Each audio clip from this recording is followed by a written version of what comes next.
I'm here at CES 2026 and I've just had a look at the Samsung Galaxy Z TriFold. This finally achieves the dream that foldable phone users have had for so long, which is a phone when you need it and a tablet when you want it. But there's a big problem with this, and that's this, the Samsung Galaxy Z Fold 7, which came out earlier this year. There's a lot that I want to say about how this phone and this phone are related, but I also want to point out that not a lot of people are talking about how this phone is now going to have a little bit of a problem that we first saw on the other phone. If you've been following the tech world for any amount of time over the past few months, you know that this phone doesn't have the greatest name. It doesn't actually fold 3 times as the name would suggest. In fact, it folds twice. There are 3 panels on the phone, but I guess Galaxy Z Tri-Panel wasn't as good of a marketing name as the Galaxy Z TriFold. This phone shares a lot of DNA with the Galaxy Z Fold 7. It has the same cover display, for example, which is a good aspect ratio for using the phone one-handed, at least a little bit better than we've seen on previous folds. It also has the same processor, the Snapdragon 8 Elite. Now, note that is not the 8 Elite Gen 5, the newer model that we've seen in phones coming out in 2025, but the older one, which is fine, it's still a powerhouse processor. It also has the exact same camera system as the Galaxy Z Fold 7, including that 200 megapixel main sensor and the exact same ultra-wide and telephoto sensors that we see on that other phone. There are some notable differences between the two phones though, and one of the most notable is the battery. At 5,400 milliamp hours, it is roughly 23% bigger than the one we see in the Galaxy Z Fold 7. Now, I can't really say how much battery life is going to be affected by that larger cell, considering that this phone has so much more screen real estate when you unfold it. My guess is that it'll most likely be a wash, with the larger cell not really contributing much to battery life and seeing the same results with the Galaxy Z Fold 7. This is notable because the Galaxy Z Fold 7 had some pretty weak battery life, even for a foldable. Hopefully I'm wrong and the Galaxy Z TriFold has much better battery life, but we won't be able to tell you that until we get a review unit of our own and are able to put it through all the usual testing. It's also important to note that this phone isn't the first of its kind. The HUAWEI Mate XT came out at the end of 2024, giving it a full year head start on what Samsung has done with the Galaxy Z TriFold. However, the Galaxy phone and the HUAWEI phone are very different in design. Yes, they both have 3 panels with 2 hinges, but the HUAWEI phone unfolds very differently. The HUAWEI's cover display is actually just 1/3 of the inner display, and it folds out like this. But the Galaxy Z TriFold has a system that we're more used to, with a separate cover display and then a fully protected inner display that gets folded over itself. This makes the inner display be more protected on the Galaxy Z TriFold, which I think is better. But the HUAWEI Fold allows you to have either 2 panels open or 3 panels open or 1 panel open, depending on what you want to use the phone for, which the Galaxy Z TriFold cannot do. Because of the unique way that the Galaxy Z TriFold folds, Samsung has this unique system built into the software that prevents you from folding it incorrectly. If you try to fold the phone the wrong way, haptic feedback will explode in your hands and this white screen will appear telling you you are doing this incorrectly. This should hopefully prevent someone from forcibly folding the phone in the incorrect way, which would likely destroy it. Speaking of software features, the Galaxy Z TriFold runs Android 16 with One UI 8 skinned over it. There aren't too many extra software features added in for this phone, but there are a few notable ones. One is that you can support full-size apps in a tri-window display. So in other words, you can have 3 side-by-side apps in the same aspect ratio that they would be if they were on the cover display of the phone.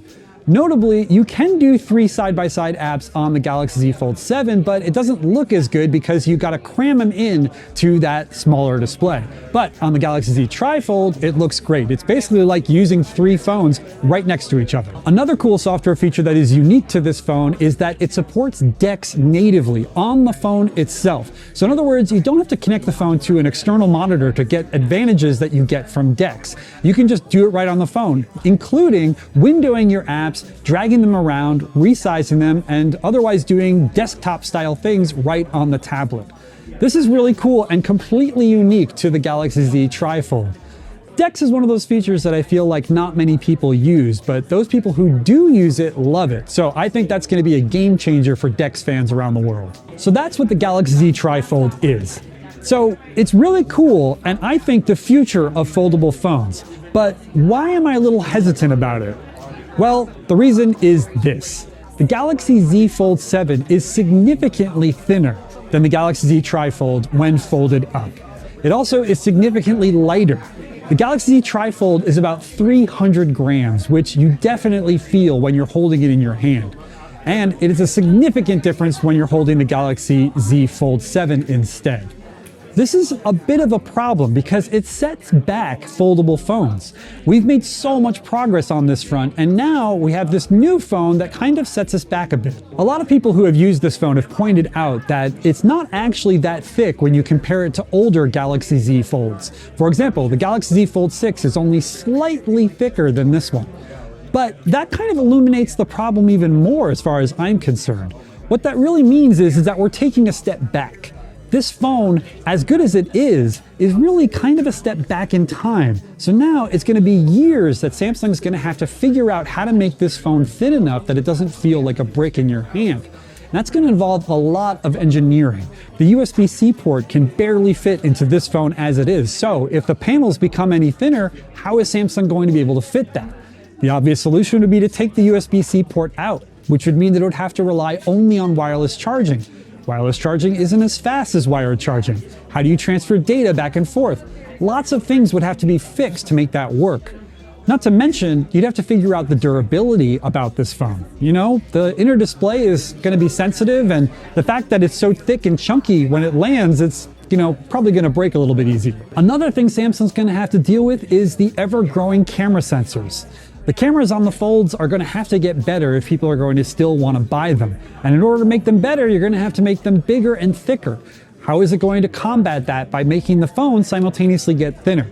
These are all incredibly difficult engineering issues that Samsung's going to have to overcome. In other words, we had finally made a huge achievement this year where we had the Galaxy Z Fold 7, which was just as thin and just as light as a normal smartphone, but unfolded. But now we're taking steps back. Now it's going to be a number of years before this phone can do the same thing that the Galaxy Z Fold 7 could do. How long is that going to take? Well, for the Galaxy Z Fold, it took about 6 years to get to the Z Fold 7. I don't think it's going to take 6 years for Samsung to make this phone thinner, but it's going to take at least a few years before this can happen. We're also taking a slight step back on pricing. Samsung still hasn't told us how much this phone is going to cost in the United States, but I can guarantee you it's going to be very expensive. At the very least, more expensive than the already expensive $2,000 you'll spend on the Galaxy Z Fold 7. Overseas, this phone sells for between $2,500 to $3,000.